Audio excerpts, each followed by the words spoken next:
Hello, friends. Today we are going to Parshavnath Sushil Dham Temple, which is towards Hosur from Electronic City, around 8 kilometers on Atabile.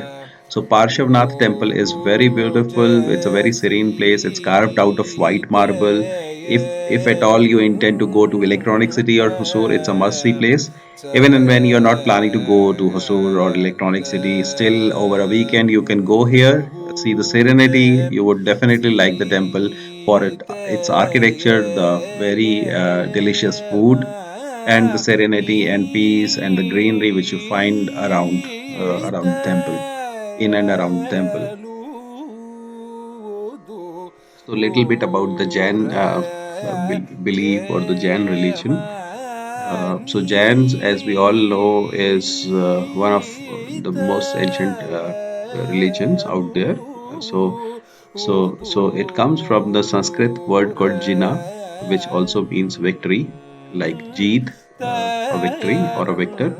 So, which essentially means that the people who are Jains, they are trying, or they want to cross over the life stream of rebirths through an ethical and spiritual life.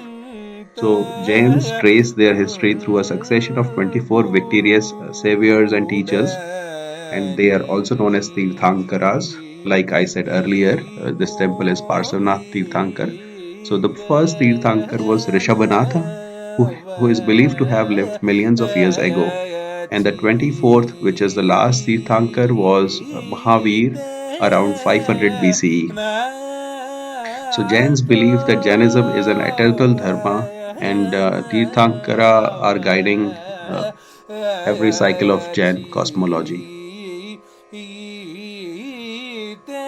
Parsavnath was the 23rd of the 24 Tirthankaras of Jainism, the Jain religion.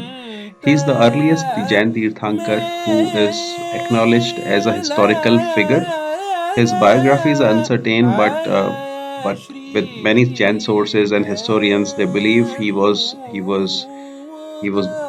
born and living in the ninth, seventh, eighth, or ninth century.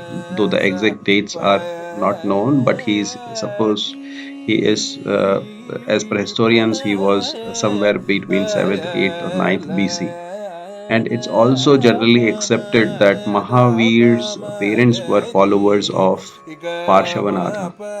So Parshavanath is also one of the four Tirthankaras who attract the most devotional worship among the Jains, and you can very easily note the statue of Parsavanath, because it's notable for the serpent hood over the head.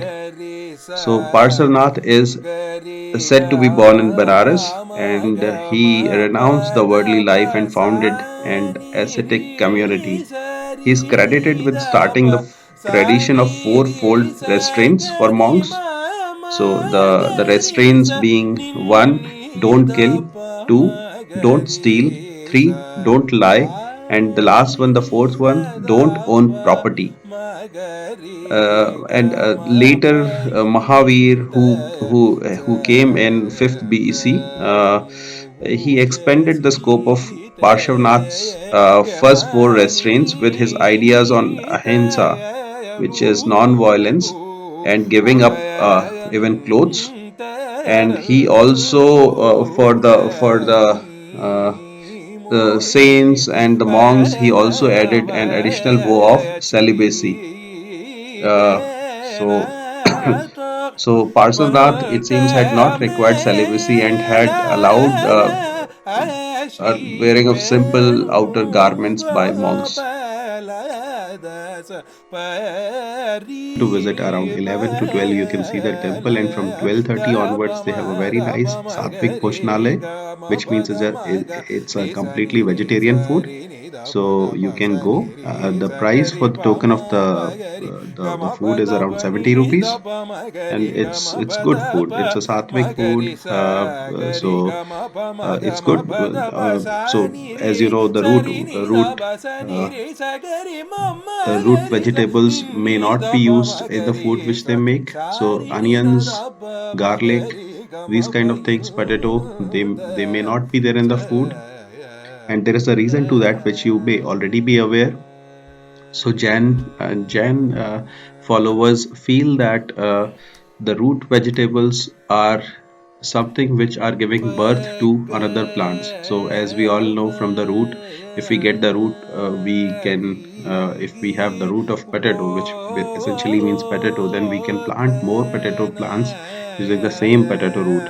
So which means that the potato itself is having life as per the Jain sect or Jain religion belief. So they feel that the root is responsible, or in a way it can give birth to further plants, and they don't want to harm the root, which is like a mother to them. So that's the reason they don't use root vegetables, but essentially the food is very good. You can go there and you can have it if you're going visiting there in time. So there are some etiquettes which we have to follow. Like I told earlier also, that we have to wear proper dressing, otherwise you won't be allowed to visit inside. And proper dressing, I think the only thing which they take care is that you are not in shorts. So yeah, so they have other things also which are not mandated but good to have. So I'll list them very quickly. So we should have taken a bath and wore fresh clothes. That's what they say.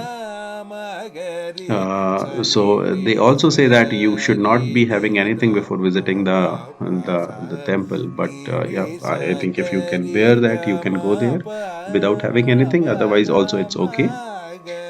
So even socks are also not allowed inside the temple. So if you are wearing socks, do remove them and wash your hands and feet before you enter the temple.